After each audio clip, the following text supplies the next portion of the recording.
tuku ingoa. Kubelu sola tuku ingoa.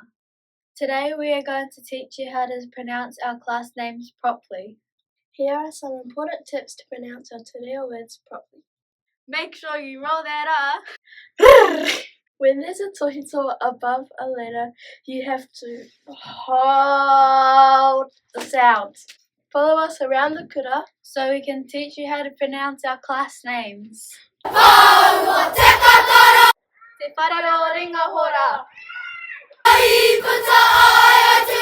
Rangi ora.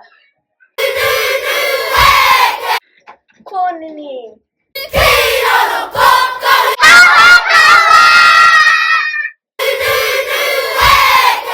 Karika.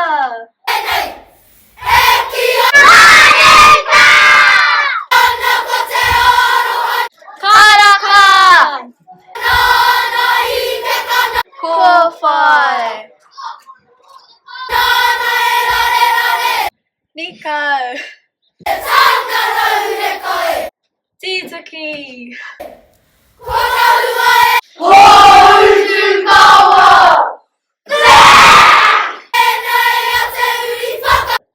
Totara.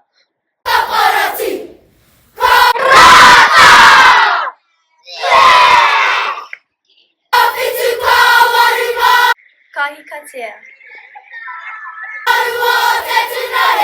Shh. Tikoika.